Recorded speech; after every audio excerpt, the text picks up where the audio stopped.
it's a really great system to study because you can understand how so many species came to be together and how they could share the same space, how they have co-evolved with the Amazonian landscape, and that helps us understand why these places are so rich in terms of species.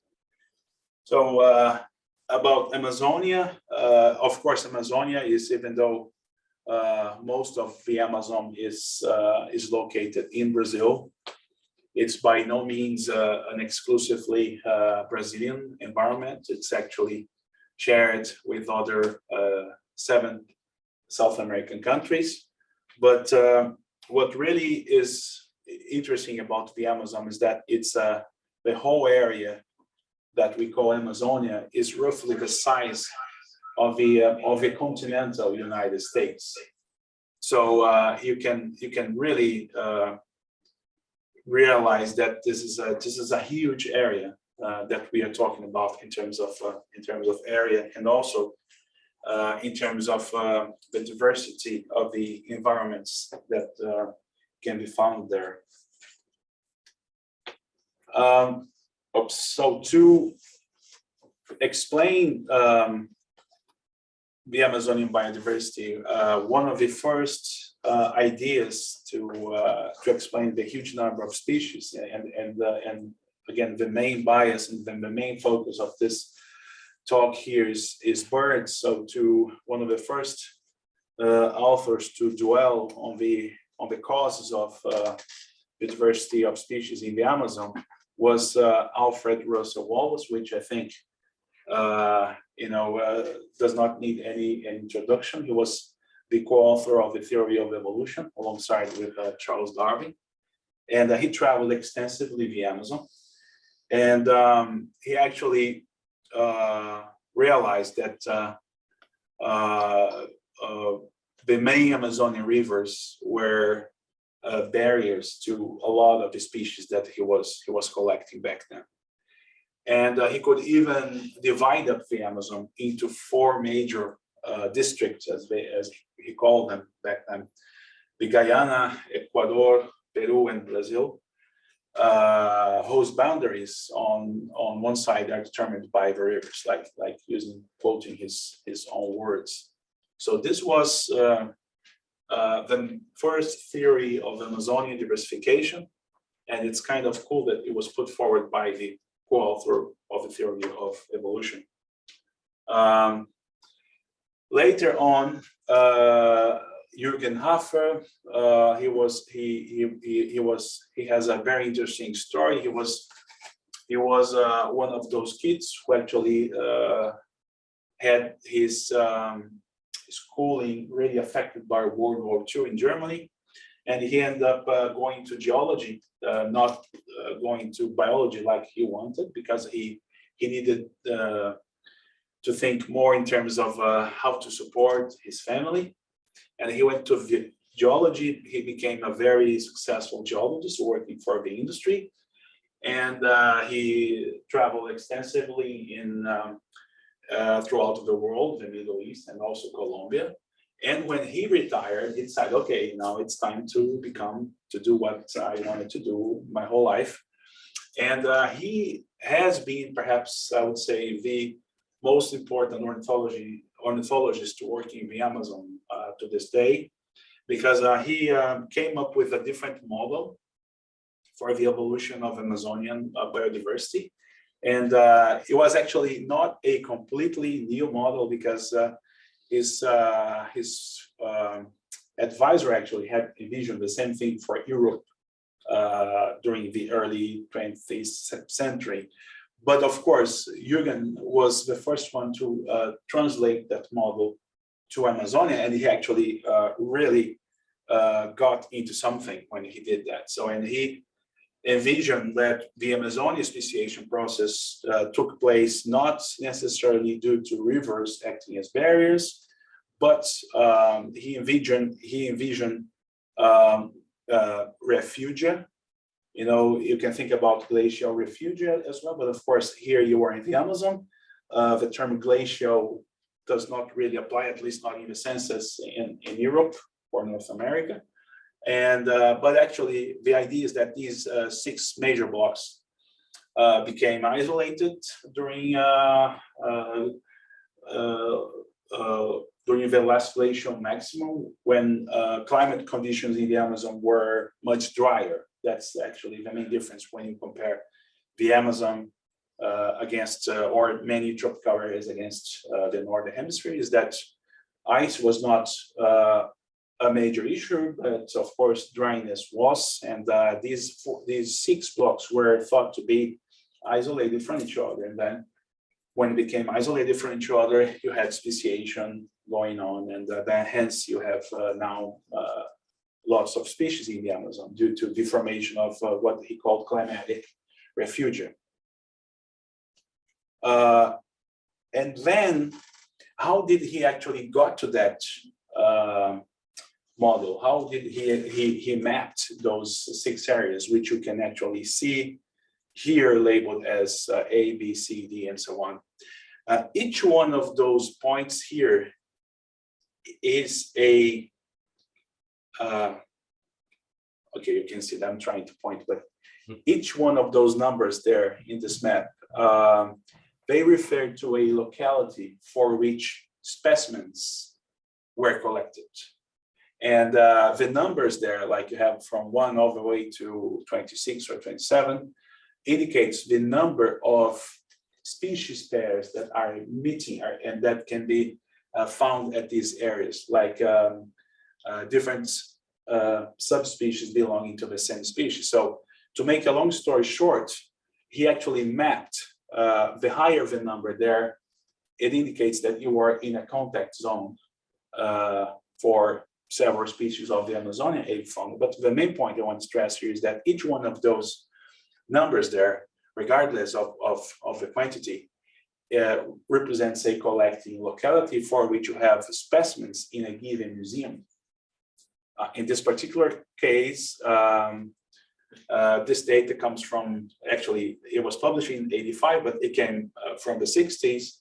And Haffer mainly worked until then at the American Museum of Natural History and many other European museums. But you can tell that it was actually specimen-based research who actually provide the basis for Haffer to come up with this model.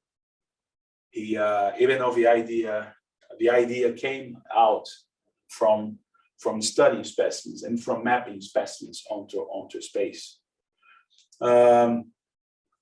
Then Amazonian biogeography evolved, and now we are in the 90s and early 2000s. And again, for the first time, all the river, either the river model or the refuge model, they were finally beginning to be tested with molecular data. But to get to the molecular data, you need to get specimens first, right? You saw on Monday that we took the time to take that small piece of tissue, and I really raised my hand and said, look, stop now, because now we have already separated the carcass from the specimen, from the skin, and now it's the time to tissue. And the reason is because these tissues, the sooner you get them preserved, the better it is to get DNA, and with DNA you can do studies like this. Jim Patton, he's still alive. He's a retired curator from Berkeley in California, and the idea was to test the river theory along those 16 sites on both banks of the Juá River in the Amazon. And of course, eventually that expanded to do whole phylogeographic studies on other rodent genera and other small mammal, not only rodents, but also marsupials. And again, guess what? This was all based not only on tissues, but also on vulture specimens. So when you have a preserved specimen that's matched by a tissue, you can use both to study the molecular aspect of evolution, but also the morphological aspect and how species differ. And that trend became really more common. This is a similar study as the one by Patton, but with birds and sampling this river in the southern Amazonia, like four different, actually 6 different paired sites, and sequencing mitochondrial DNA out of it, and figuring out whether what was the percentage of mitochondrial divergence that you had for those birds, and trying to discuss that in terms of the river theory. But again, this is it was actually most of this study was possible when Hoffer finally got a chance to go to the Amazon, and this was an expedition that he carried out with my former institution, the Geldi, back in the late 80s, I guess, and or even in the 90s. I wasn't even there at that time, but it was actually the first time that at the Geldi that the tissues were collected during an expedition. So and you can tell that to this day, this was like a major breakthrough. Of course, the trend continued, but this was already a study that was published because of that integration between specimens and materials, and also, and we're going to see this again, like I showed you on the first slides, with the river, with the Hoffer's mapping of the specimens for the refuge model. Those specimens were collected maybe a century ago, but these here that he used for this paper were actually collected much later, because collecting of tissue samples became prevalent only after the 1990s. So before then, actually, to give you a perspective, DNA was discovered as a source of genetic material in 1957. So that really stresses the point about the importance of continuing collecting. And of course, when I got to the Geldi, there were many gaps, and during the first 13 years there, I like to say that I maybe stopped or reduced a lot of the time that I spent doing science as we know it, and my job was to travel and collect birds throughout the Amazon for the Geldi Museum. I can't complain about that time. I don't miss. I miss those days in many ways. Many expeditions, like a lot of the conditions that you guys experience on Monday. But again, keep in mind that this is done in areas where there is no electricity, there is no running water. It's really in the middle of the wilderness, and then you have to camp, and you have to set up your lab, and prep specimens there, and save tissues there, and do the whole thing that you did in the lab on Monday. Plus, with the advantage that you were catching birds, you were collecting birds right on the spot, so literally meters away from where you were processing them. So they are usually fresh samples, which makes it a lot easier to prep them as well. So as time went by, we amassed really huge quantities of specimens and tissues. Specimens were represented with tissues for the entire Amazon basin, particularly in Brazil, where because of geopolitical reasons was easier to work for me, and eventually these tissues there became the main material used by a lot of graduate students that I had the chance to advise, and not only me, but of course these tissues became available to students worldwide, including some students from CIBIO, to work on their dissertations and theses. And so if you look at these birds, they are going to look very similar, but to each other. But if you look more closely, you're going to start noticing the differences. And one of the main scientific questions has been, okay, how many species are there? Is it just one species with 4 subspecies that are slightly different from each other? Or are we really talking about species that are really different? Are we talking about cryptic species that are really different, but they look the same? We didn't know for a lot of those. So one of the targets that we had in mind was also not only we wanted to use those tissues to answer questions like that. And then, you go to the lab, and it took a few years to assemble a lab there, a genetic lab at the Gaudi. They didn't have one until 2010, actually.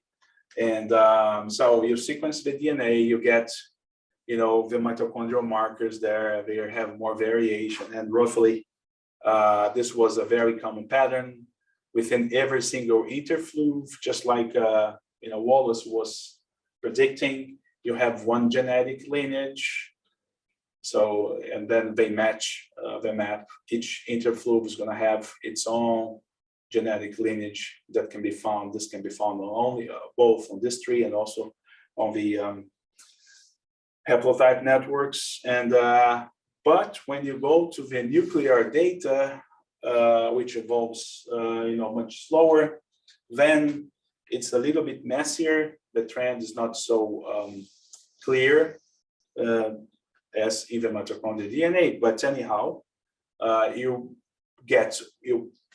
pick up all these markers, and you build a tree. This is a species tree that combines all the markers that I showed you earlier. And to our surprise, this happened many times, that some of the lineages there are distinct molecularly, but they have no names. They were not known beforehand. And one of our duties was to actually name them. And you can either describe them as species or as subspecies. It depends on your species concept. But the whole idea is that they are distinct molecularly and much less so morphologically, but still there's enough distinction to recognize different evolutionary unit there. And so studies like that not only described new things like here, but also, as you can see on the left lower side here, based on these studies, it was possible to actually split former subspecies into species because their molecular distinction was higher than the distinction you find amongst subspecies, for instance, of the northern hemisphere. So between 2012 and 2022, my lab was responsible for describing 19 new taxa of birds and support 35 splits altogether. So this was new taxa and new species that became recognized after these studies, based on specimens and which coupled morphological and genetic research. And you can see a little bit of how they look like. But of course, there was another thing that really you can do with specimens, is not only to dwell on taxonomic research, but also to answer bigger biogeographic questions. And this was, again, something that was important to us, and which in a way connected the work that we did with the pioneer work of Wallace and Alfred. To make a very long story short, in 2019 we published the synthesis paper, as we call them, which gathered and put together data from 24 individual studies, just like the one you saw earlier, to try to make sense of diversification in the Amazon. And what emerged from this study is that the areas of the interfluvia, which are, as you know now, are important to delimit evolutionary different species, we try to come up with a spatial temporal scenario for the splits of populations amongst these different areas. I'm not going to dwell much into the details, but what we could gather from this is that the interfluvia located in southeastern Amazonia, like the green ones there, they appear to be barriers or to have lineages that were the youngest ones when compared to the other areas, which suggests us that there is like this anti-clockwise pattern of diversification through time in the Amazonian egg fauna. So it roughly looked like this. You have a lot of vicarious, but also dispersal southeastward appears to have been a major issue explaining Amazonian biodiversification. And we proposed this spatial temporal model to explain how the diversification of human forest dwelling species in the Amazon came to be. And this is very nicely correlated with this current wet dry gradient in the Amazon. It's a huge gradient. You go from nearly 5 meters of rain in the northwest parts, and it drops down to 1,500 meters of rain, 1,500 millimeters of rain in southeastern Brazil, in southeastern Amazonia. And so this apparently this is exactly the direction into which the diversification of the birds happened there, indicating that probably diversification and climate are very attached to each other in the Amazon, just like Hafner predicted, but in a slightly different scenario, especially with respect to the location of the refugia. So, and then we are in the middle of all that, and the genomics area, which you are now, came. And that's also affected in a way how specimens are used, and has always given us in a way a newer purpose to keep on collecting specimens in the Amazon and also elsewhere. But I just want to show you a few examples about the use of genomic data to answer questions that are very similar to the ones that I talked earlier. This is a sister species pair of antbirds which are endemic to the Amazon. And there was a previous study which used only vocalizations to assess species limits in these birds, which until then they were again in that mishmash where people didn't really know how many species were there. So we used genomic data and we found a hybrid zone there between these two, or contact zone between these two different species. And we wanted to know exactly what happens at the molecular level. Are they really different species? Are they reproductively isolated or not? You know, after all, are we dealing with two species or not? And at which stage of the speciation process they are? So we had a study, another study based on, you see lots of many of these dots here on the map. Each one of those represent a collecting locality, but we had a very dense sampling beforehand to really help us, which helped us to locate the hybrid zones, where the contact and the hybrid zones are located. And then we went into a lot of detail in this particular area shown within that red square there. And then you can see there that within these are two different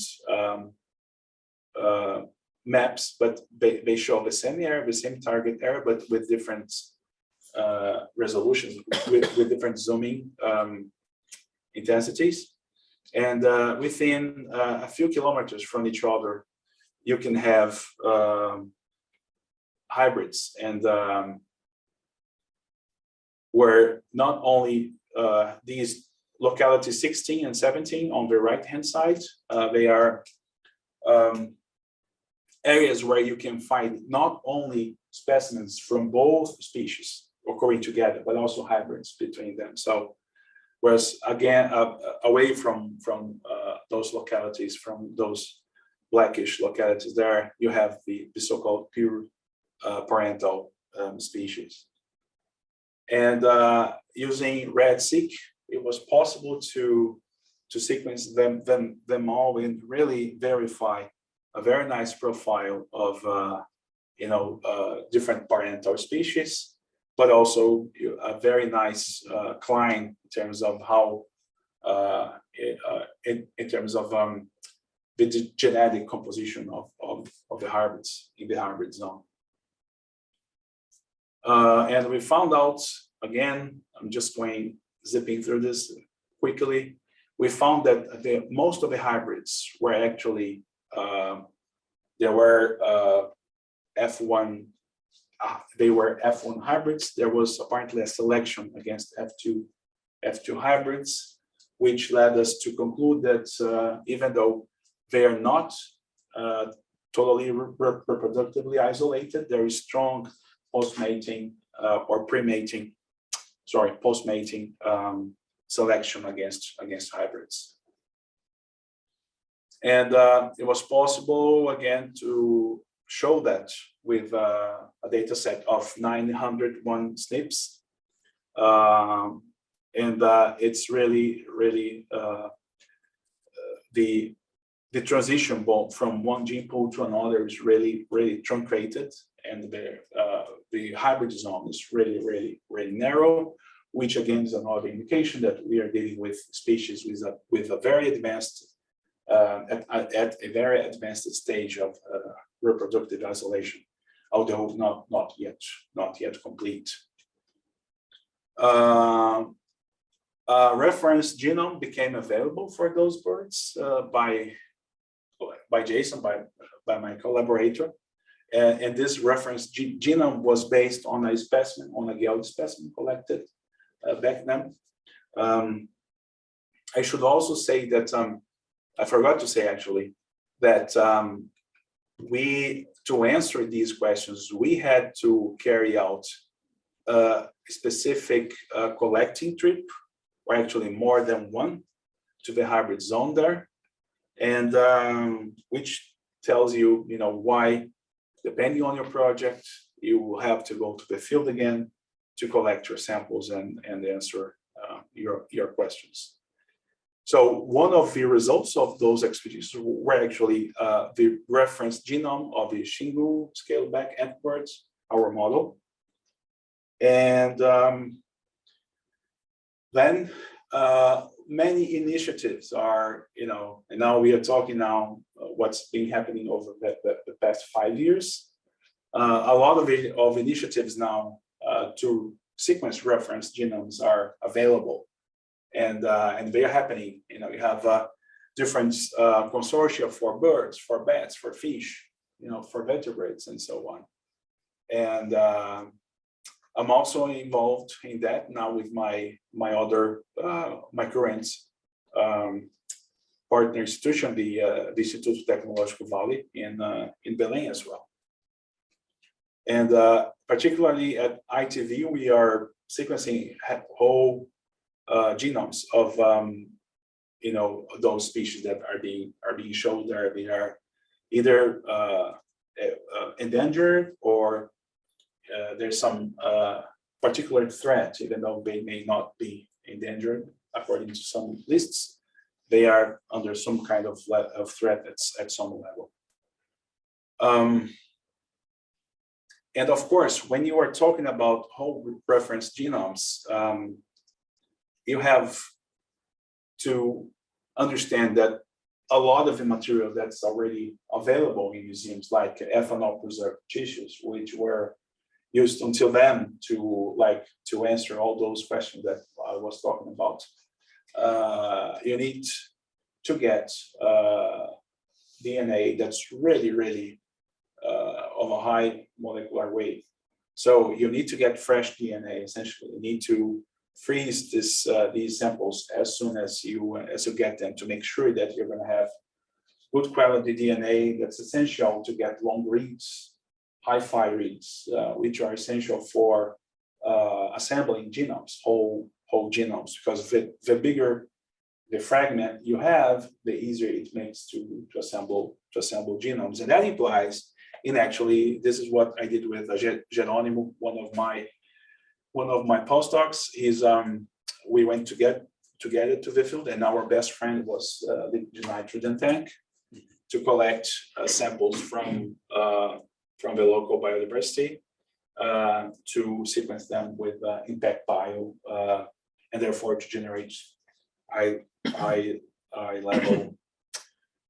quality level genomes.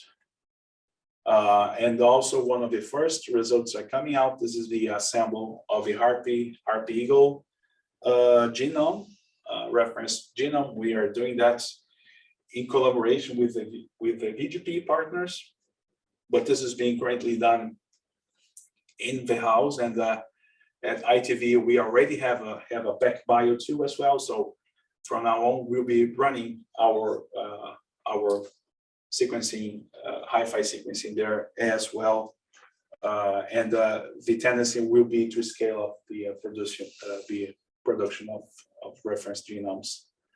To give you an idea how much that changed, this is just a table showing the amount of SNPs that you get with whole genomes, and what's after several filtering strategies. But I think what you need to really focus in is in the green number there, which is actually what we found as an acceptable filtering strategy. And after filtering over 50 million SNPs, we got into 1,785,000 SNPs. So that gives you an idea about like in the beginning, I was showing you those first trees, the beginning of the presentation.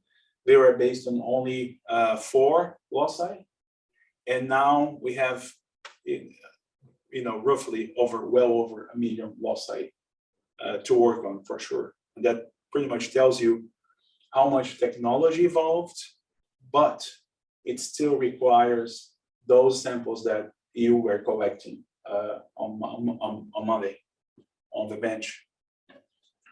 And there are so many interesting and great things you can do with whole genomes. You can evaluate long-term population trends with whole genomes. That's being currently and commonly done now. These are 2 examples, just to illustrate that. One with different populations of gorilla in Africa.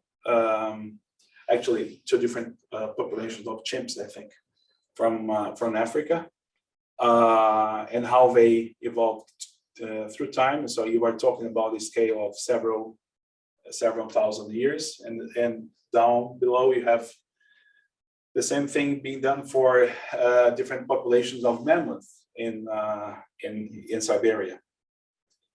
And this is the same tissues that we used for this study, which again is based only on 4 loci, but with a very intense sampling across the Amazon. Those samples are now being sequenced for their whole genomes as well, but not really high coverage. like you need for reference genomes, but for lower coverage. And the first results are really amazing. This really came out of the oven as of today, so it's not even, I didn't even finish polishing up this slide. But the idea here, you see those gray curves there. They are population trends, effective population size trends through time in the Amazon. And the main point here is to compare what's going on between northwestern and southeastern Amazonia, where populations are really the effective population size of the southeastern ones are really much lower than in the northwest, which really provides support to that model of diversification that we proposed back in 2019 about the southeasternmost populations being really the most recent ones to appear, and therefore they are really less genetically diverse, and they are essentially, they really suffer, so to speak, quote unquote, suffer from this founding event syndrome, like really lack of diversity, small population size, and so on. Of course, we are now working on this. This is new, and that's going to be the next publication that we are going to release. But this was, everything is based on those same specimens that have been used over time and time over again. Oh yeah, forgot to show this to give you an idea how they are distributed, and the counterclockwise pattern really holds when you also look at whole genomes and under a population level approach. And I think that's my last slide. I didn't have any thank you slide. I thought it was just giving you a lecture in the course, but anyhow, I have of course a whole cohort of people to thank very warmly, including here in CIBIO. Some of those studies were carried out in collaboration with Fernando Siqueira and Thiago Souza Neves, and also many over 50 undergraduate and graduate students who have joined me along these past